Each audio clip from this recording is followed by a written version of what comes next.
fighting for us all.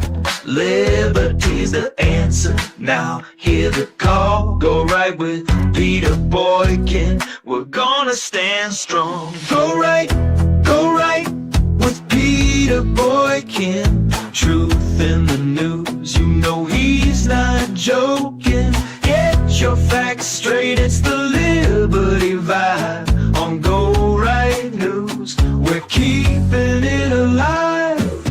From the Constitution to the podcast grind, Peter Boykin's got the facts you'll find.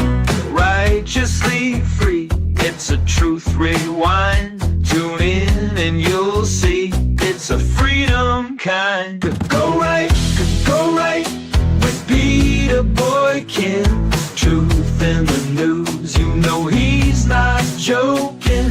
Get your facts straight, it's the Liberty Vibe on Go Right News. We're keeping it alive.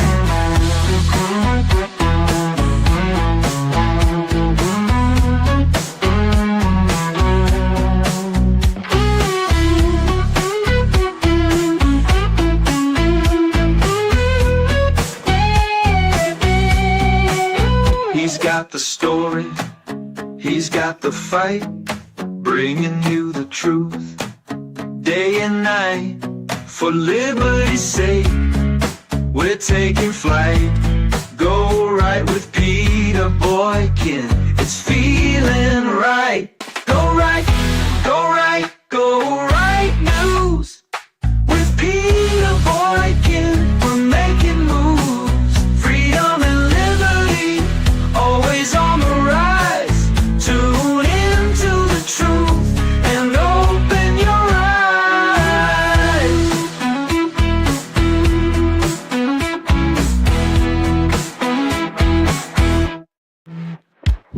Reel it on the roof with Peter Boykin. We're making moves. Freedom and liberty, always on the rise. Tune in to the truth and open your eyes.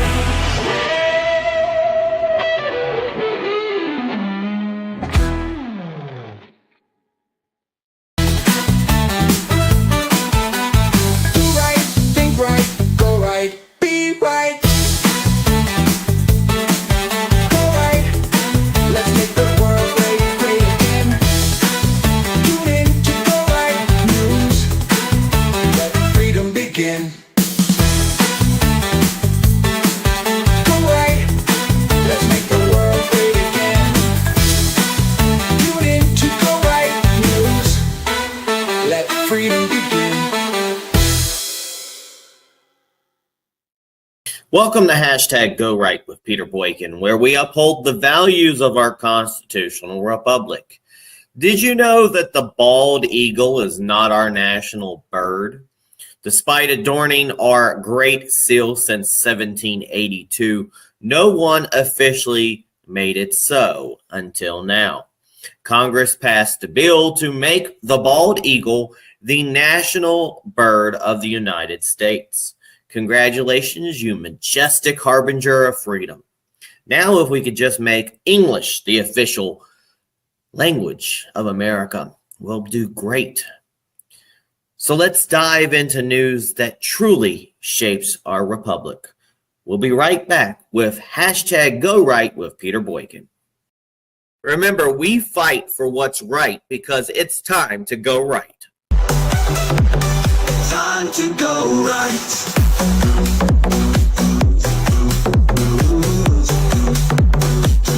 Time to go right.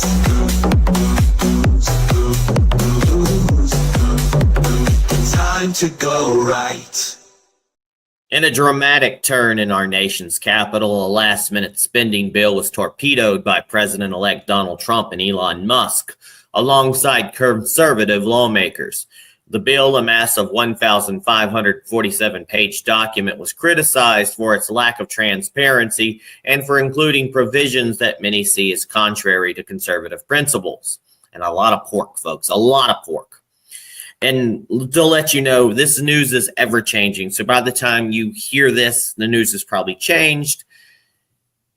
And if it hasn't, the lights are off in the Capitol building. Bring the shutdown on, as well as I'm concerned.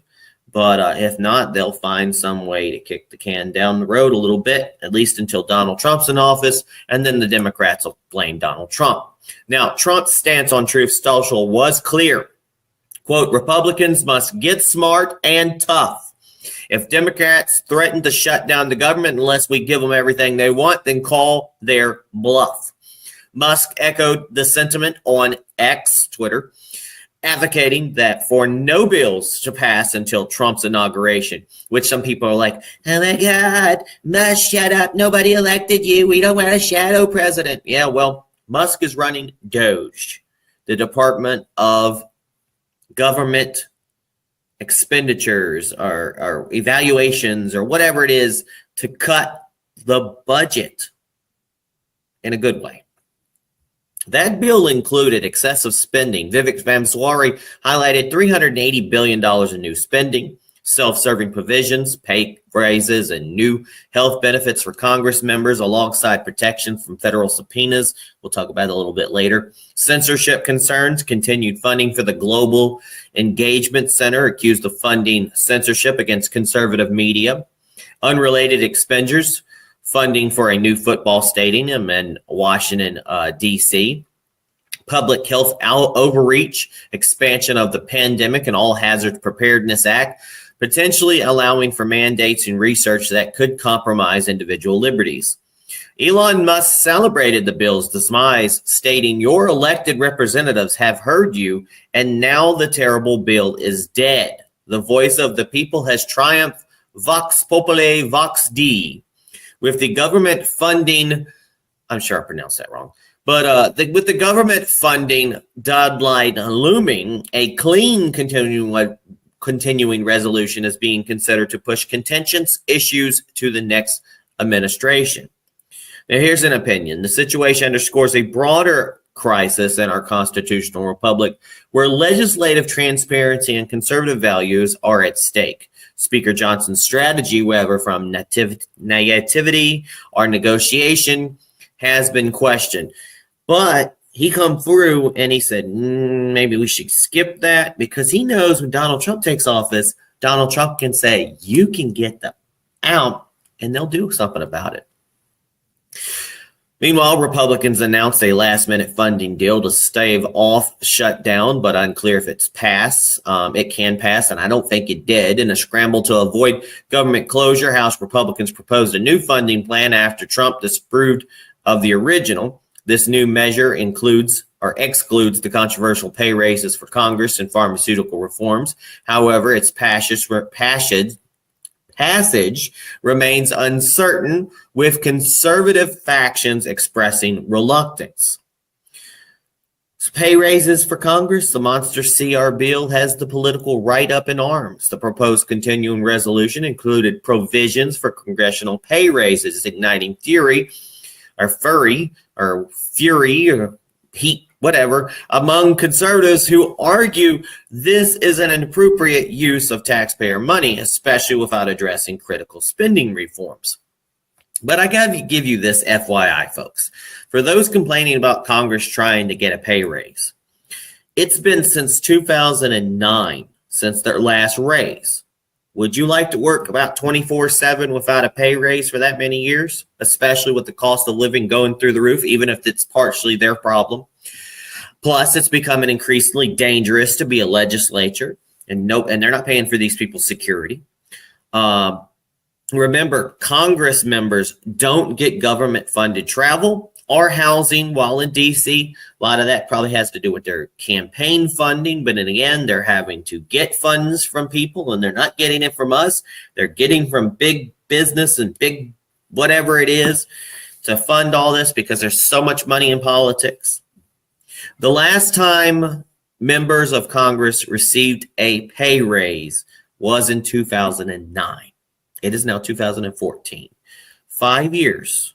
And I don't even think it was that big of a pay raise. However, a provision in a recent spending bill, if passed, would mark their first pay raise, potentially boosting their salary up 3.8% or $6,600 for 2025. Also, though, when they run for office, because it's a 10% percentage of their salary, it actually increases it to make it harder for you to actually run for office because it's going to cost more money for you to run for office. So it's a catch-22 kind of thing. Here's a video to talk about it. It might not agree fully with my opinion, but here's some more information from the Daily Caller Shorts. A 1,500-page continuing resolution has everyone upset. I mean, look at this thing. Mr. Doge himself, Vivek, took to TikTok to slam the bill. Congress is about to pass a bill that blows away your taxpayer money, but they made it over 1,500 pages long so you wouldn't read it. I did you a favor. I read it for you. It's supposed to be about keeping government operations open and providing disaster relief aid to hurricane victims, which I'm sympathetic to. But if you read the bill carefully, it contains pay raises for members of Congress, and I'm not making this up, an expansion of their federal health benefits. It contains all kinds of special interests and pork funding, including opening up a new stadium in Washington, D.C. It renews the Global Engagement Center, which is a key node of the censorship industrial complex. And the worst part is, they didn't want you to know about any of it, and that's why they made this a last-minute jam job. The reason I'm co-heading Doge is I think we need outsiders to bring actual accountability to Washington, D.C. So feel free to call your congressman and let him know how you feel about it. The other Doge king, Elon, has been posting on X about it basically non-stop. Several congressmen have spoken out against it as well. It's a total dumpster fire. I think it's garbage. This is what Washington, D.C. has done. This is why I ran for Congress, to try to stop this. And sadly, this is happening again. It's opposite of what the Doge Commission is trying to do. Am I voting for it? No, I'm not. Swamp's going to swamp, right? 1,400 pages. Still haven't seen the text. Multiple subject matters. Since we've been given the majority again, we're adding $330 billion in literally totally unpaid for additional deficit spending just since November 5th in 45 days. I don't see how that's doing what we're supposed to be doing. Everybody's packing in what they want here and there and using the pressure and the situation of the government shutdown. Of course, tragically, farmers are being dangled. Americans that suffered through natural disasters, they're being dangled with disaster relief. And I think that's incredibly unfair. Meanwhile, Speaker Mike Johnson is out defending this monstrosity. You know who also does not like this?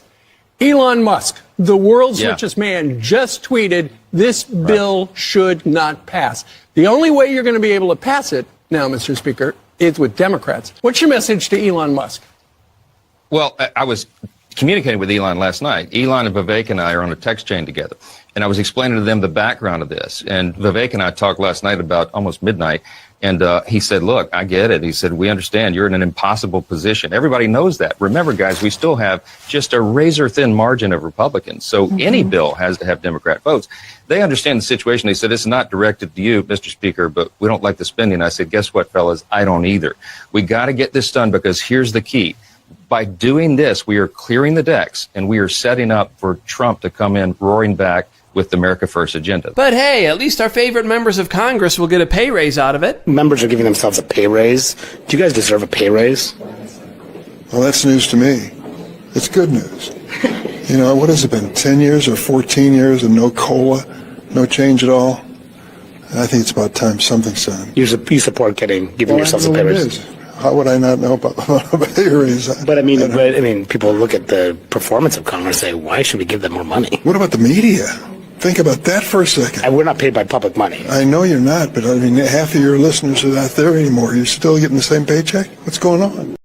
In a twist that has caught the attention of political watchers across the nation, President-elect Donald Trump, known for his often contentious relationship with progressive politicians, extended an olive branch to Representative Alexandria Ocasio-Cortez, AOC, via Truth Social.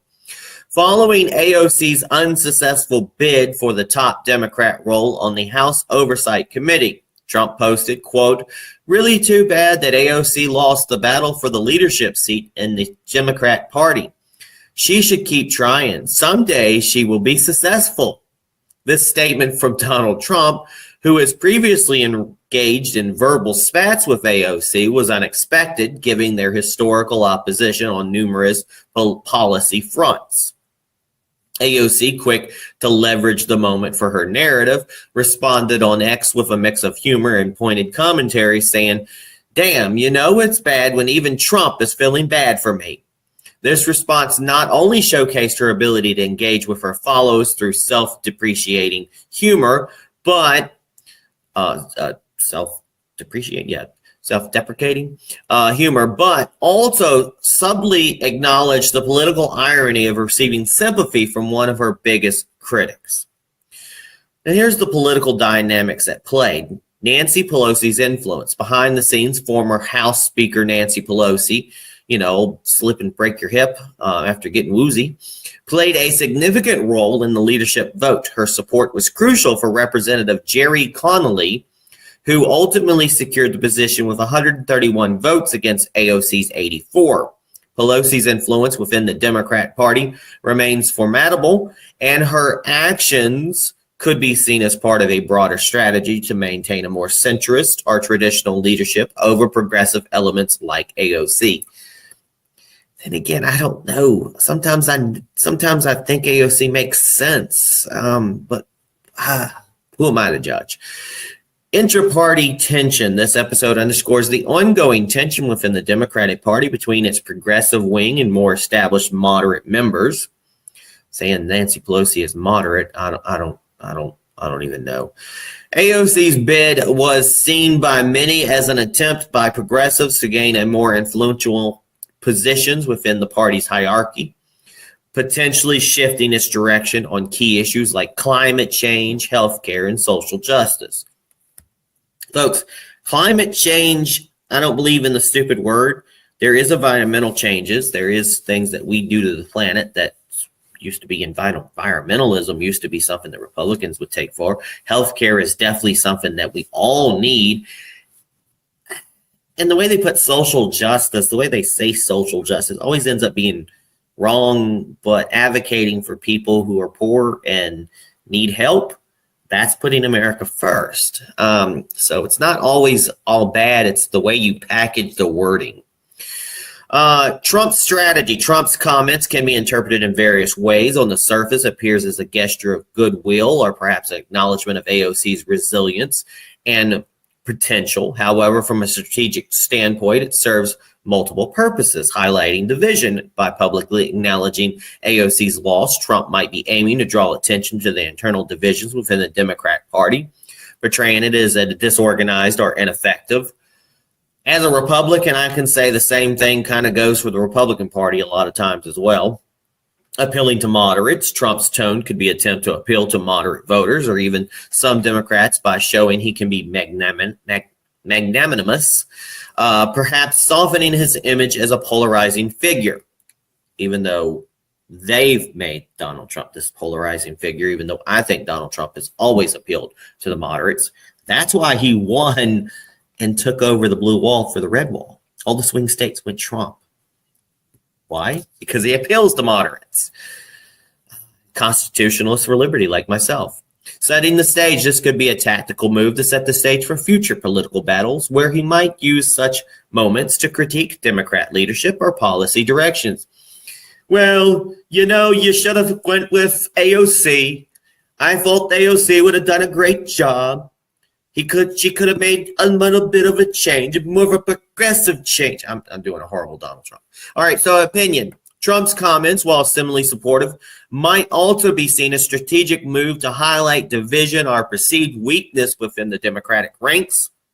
His acknowledgement of AOC's defeat could be less about genuine support and more about political chess, using that 3D chess, using the situation to his advantage by making Democrats appear fragmented or leaderless. For AOC, this interaction also serves to bolster her image as a fighter within her party, someone who can take both criticism and support in stride, reinforcing her appeal among her base.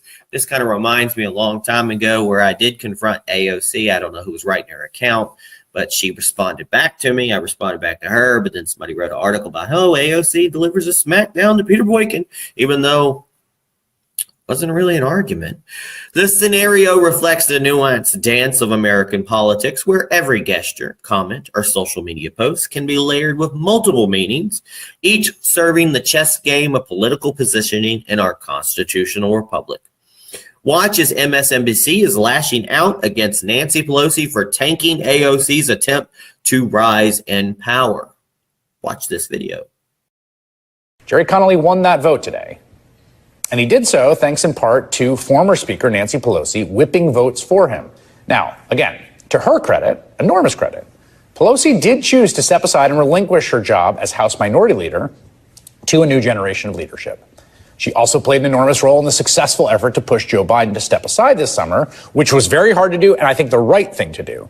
But now Pelosi whipped votes to make sure that Connolly got the oversight job over the young star in the party, even as the 84-year-old Pelosi is recovering from hip surgery after suffering a fall. It feels like a moment of genuine madness. And a pivotal decision with significant implications for the legal proceedings against President-elect Donald Trump in Georgia. That's Georgia in the United States, not in the whole world.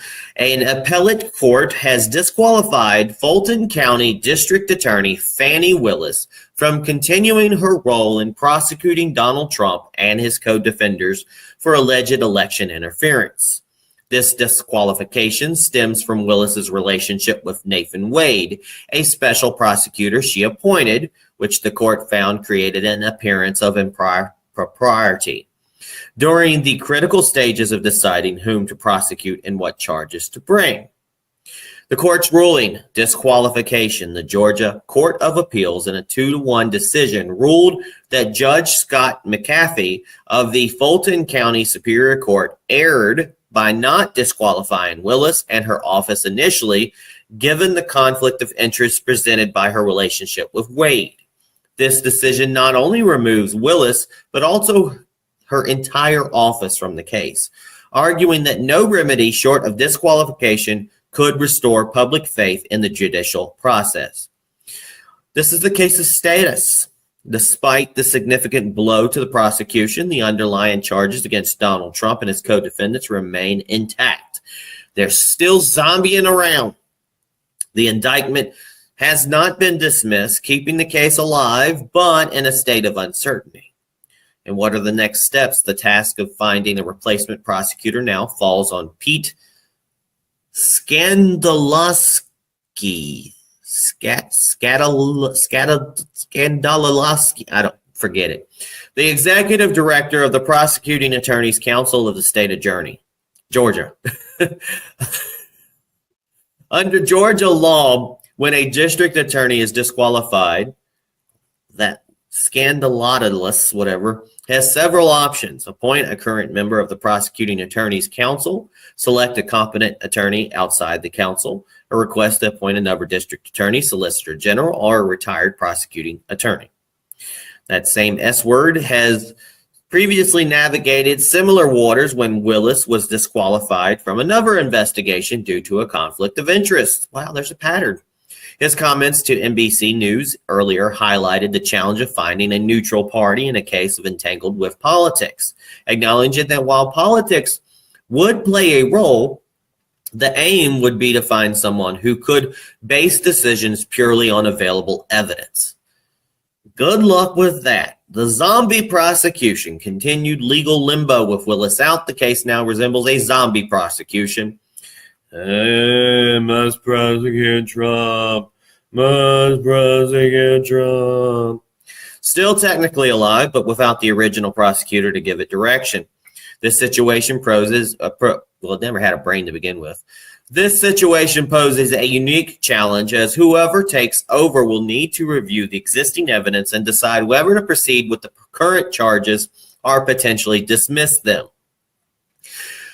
Here's some potential outcomes. The new prosecutor could choose several paths: continue the prosecution, proceed with the charges as they stand, which might mean navigating through political and legal minefields, modify charges, adjust the scope or nature of the charges based on a fresh review, dismiss, opt to drop the case. That's what they should do. That's what they should. If they believe it lacks merit or pursuing it would not serve the justice or public interest, yet drop the case. It's stupid. appeals and delays. Willis could appeal the appellate court's decision to the Georgia Supreme Court, further delaying proceedings. Given that all the justices in the Georgia Supreme Court were appointed by Republican governors, the outcome of such an appeal remains uncertain. Tough luck, tough cookie, said the biddy with the cow don't drink, or something like that. The opinion of my opinion. So this case serves as a stark reminder of the complexities involved when legal proceedings interact or intersect with high-profile political figures. The disqualification of Willis due to a perceived conflict of interest underscores the critical need for transparency and ethical conduct in legal pursuits. It highlights the delicate balance between prosecutorial discretion and personal relationships, which, when mishandled, can undermine public trust in judicial outcomes. The saga of this prosecution now hinges not just on legal merits, but on the integrity of the legal justice system itself. It calls into questions how our constitutional republic manages to ensure justice is not only done, but is seen to be done, especially in cases that could influence national political landscapes. The appointment of new prosecutor will be a litmus test for the impartial application of law, emphasizing the necessity for accountability at every level of legal proceedings. Watch as MSNBC legal analyst lays out what likely happens next after Fani Willis was booted from the Donald Trump case. Barbara, how crippling is this to the case, removing DA Fani Willis from the entire case? Yes, I think this is a real blow for the prosecution. Of course, this is a decision by the Georgia Court of Appeals. I imagine that Willis will appeal it to the Georgia Supreme Court before any other action is taken. But make no mistake, this is a terrible blow to the prosecution. On the one hand, the decision says, despite Georgia law that says ordinarily we do not remove a prosecutor for merely an appearance of a conflict of interest. We require an actual conflict of interest. The court here said, but we're going to make a rare exception in this case because it's so important. The dissenting judge really goes off on that to say that this is exactly why we have rules, so that even in important cases we follow them. But if this stands, the court here said she's disqualified, but the indictment remains intact. What we will see is what we saw in the case of one of the defendants, Lieutenant Governor Burt Jones, who you may recall, Fani Willis had held a fundraiser against his opponent and was disqualified from that case. That sent the whole case out of her office, because if a prosecutor is disqualified, her whole office is disqualified. That means it goes to a central Georgia coordinating council where it's decided whether the case will go further. And in that case, the director of that organization said the case against Burt Jones should go no further. And I would expect we may see the same result with this RICO prosecution. The landscape of artificial intelligence, AI, and its intersection with free speech has taken a concerning turn, according to a newly released report by the U.S. House Judiciary Committee and its Select Subcommittee on the Weaponization of the Federal Government, titled, quote, Censorship's Next Frontier, the Federal Government's Attempt to Control Artificial Intelligence to Suppress Free Speech. Phew, long document name. This document sheds light on what it perceives as a dangerous trend of using AI not for innovation, but for enhancing government censorship capabilities. Key points of the report. AI as a tool of censorship. The report argues that AI, instead of being harnessed for its potential to innovate, is being manipulated by the Biden-Harris administration to control the narrative and suppress dissenting voices online. It points out that AI has been funded and developed to automate and scale up censorship efforts, particularly under the guise of combating disinformation or misinformation. Yeah. Like TikTok taking down me for misinformation, where I talked about January 6th having FBI informants that everybody and their mother has talked about, including the left-wing sources. Yeah, okay. Government pressure on AI developers. There's a detailed critique of how the administration has allegedly pressured AI developers to integrate censorship mechanisms into their models. This pressure has come from executive orders, regulatory threats, and funding conditions, suggesting that AI companies might comply out of fear of regulatory retaliation. Funding and research. The report highlights the use of federal grants, particularly through the National Science Foundation, NSF, to fund research to create AI tools for content moderation. This includes projects under programs like Track F, which are accused of having political motivations to silence conservative viewpoints or narratives critical of government actions. Let me remind you, our First Amendment to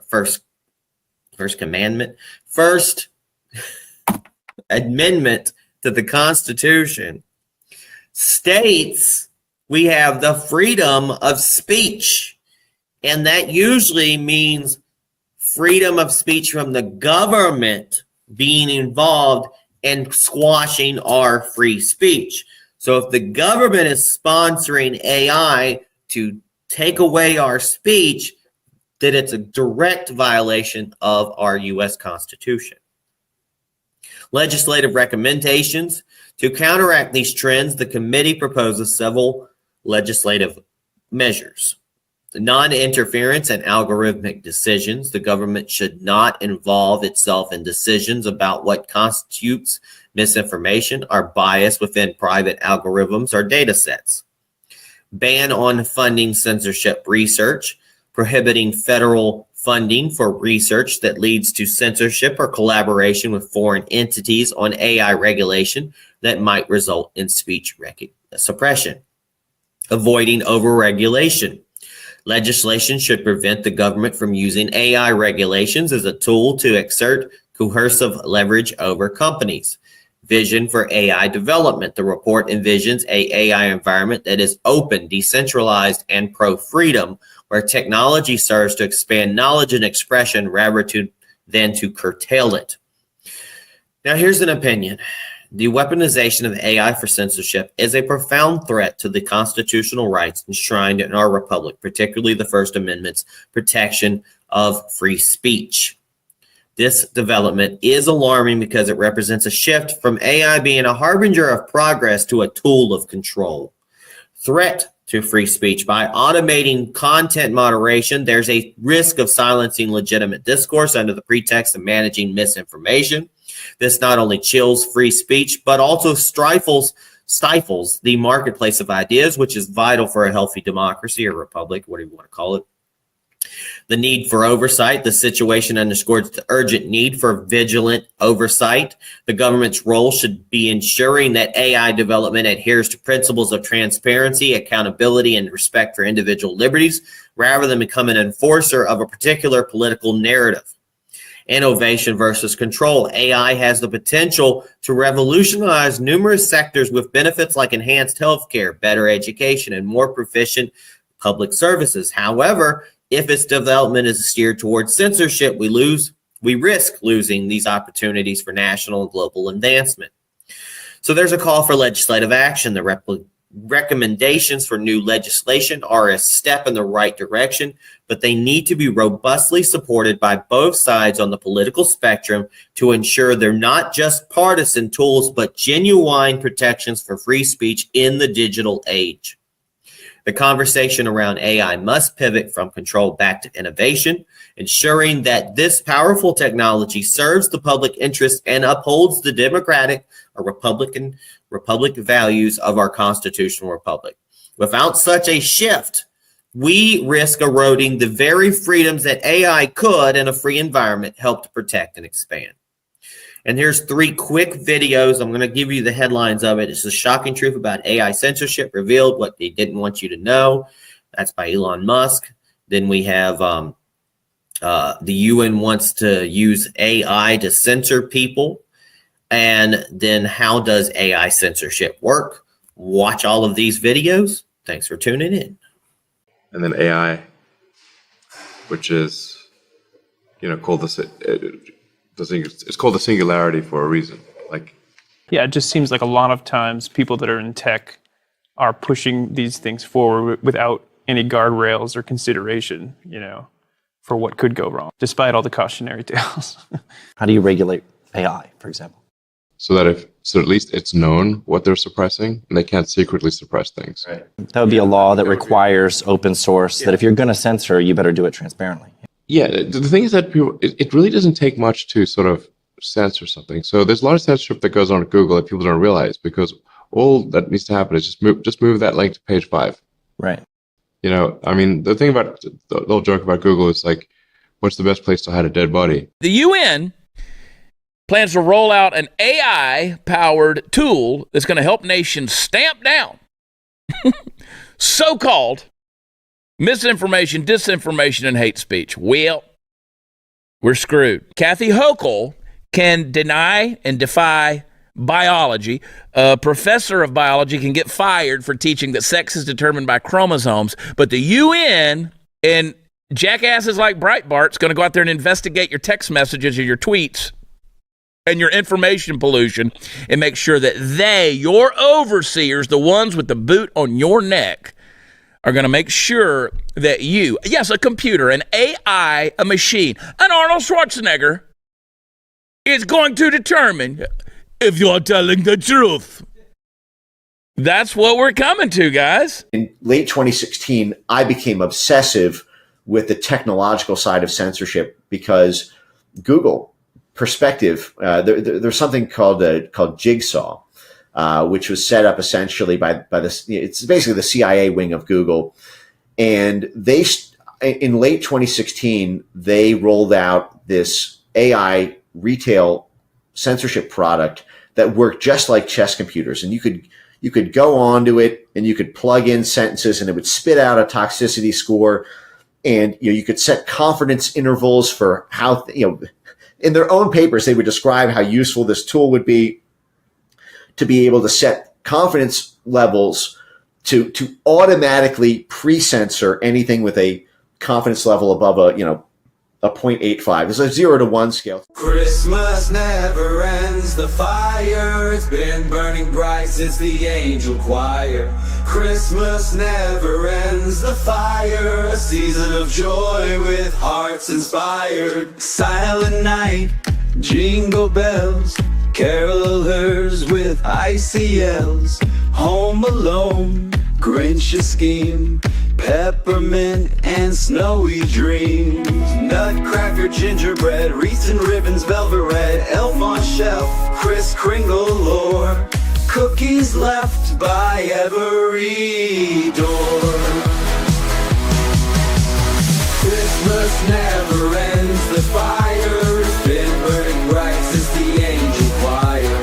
Christmas never ends, the fire, a season of joy with hearts inspired. Black Friday, Rudolph's glow, Macy's parade in the snow, shopping malls, Amazon movies like the Christmas Come, Yule log, snowy hikes, 12 days, little tykes, families gather near, spreading Christmas cheer.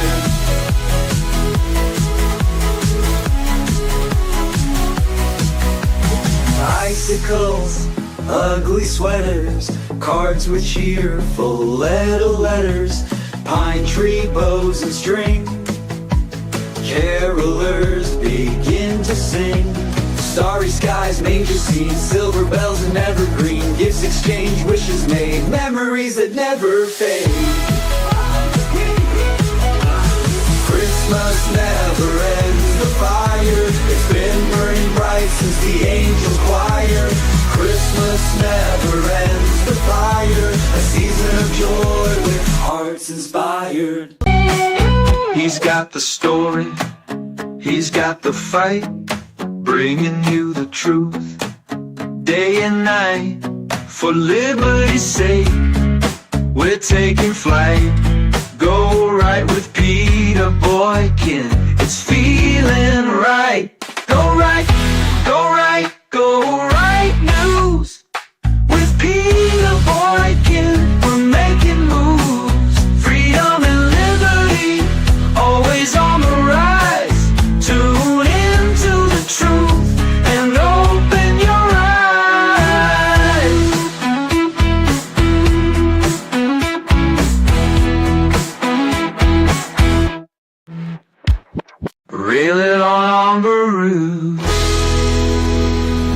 Peter Boykin, we're making moves. Freedom and liberty, always on the rise. Tune in to the truth and open your eyes.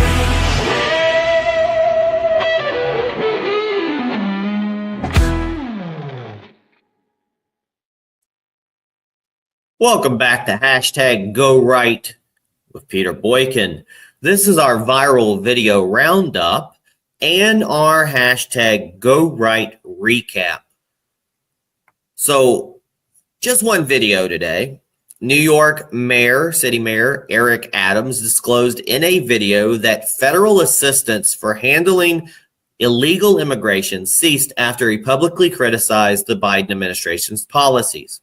This revelation points to the political repercussions of challenging federal policy on such a sensitive issue. And remember, they went after him too, tried to get him in trouble in court.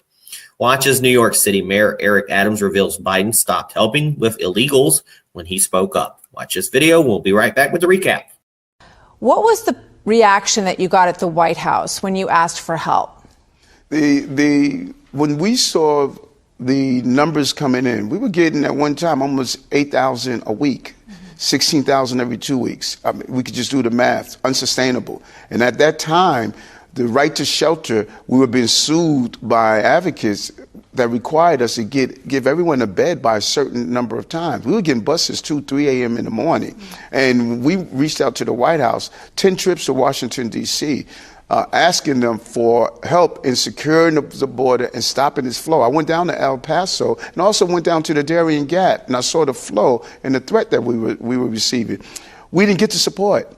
We got $200 million out of a $6.5 billion deficit. And so many people believe that, okay, Eric, it's in your rearview mirror. It happened already. You got 170,000 out. No, the damage that we are going to see long term from spending $6.5 billion. $200 million could have gone to those chronically absent children. We could have put hundreds of millions of dollars into the senior care, helping people with medical debt relief. So when you start to look at the long-term impact of the services we did not provide, it's going to start materializing in the years to come. That is the destruction that I was talking about. So when you had that pushback from the White House, they stopped returning your phone calls? Prior to this crisis, I asked the president to come to New York City when we were having a crime problem, the gun problem. He came here and met with our law enforcement. We had a continuous conversation with the White House on these important issues. When this issue happened and we asked for assistance over and over again, and I refused to remain silent while I was watching this city harm, we no longer received the support that we deserved. We no longer had an opportunity to communicate with the president. It was a clear statement from the White House that they didn't appear to be happy that I was standing up for the city. And other mayors should do that. Look at what happened in these other cities: Chicago, Denver, Los Angeles, Houston. Cities should not be taking away the resources from their residents to handle a national crisis. Welcome back. This is the hashtag Go Right Recap Remix. Welcome back to hashtag Go Right, where we've just explored some critical developments in our constitutional republic. Here's your quick recap.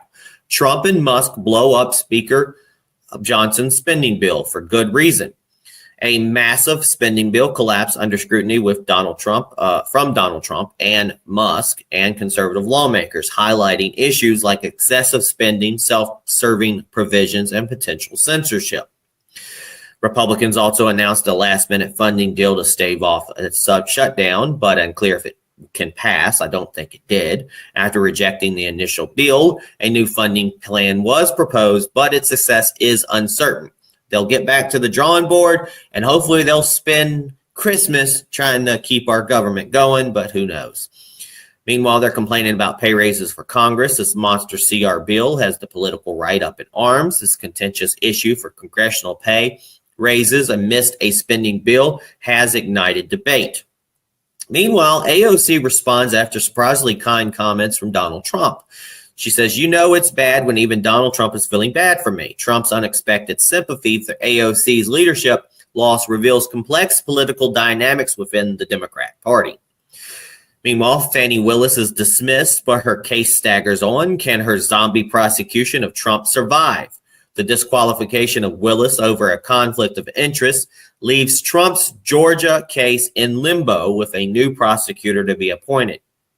Meanwhile, U.S. report reveals a push to weaponize AI for censorship. A report suggests the government is using AI to suppress free speech, urging for legislative action to protect our First Amendment rights. This week has been a lot. This day has been a lot, but it's been a testament to the challenges facing our republic, from legislative transparency to judiciary integrity and the safeguarding of our constitutional rights in their digital age.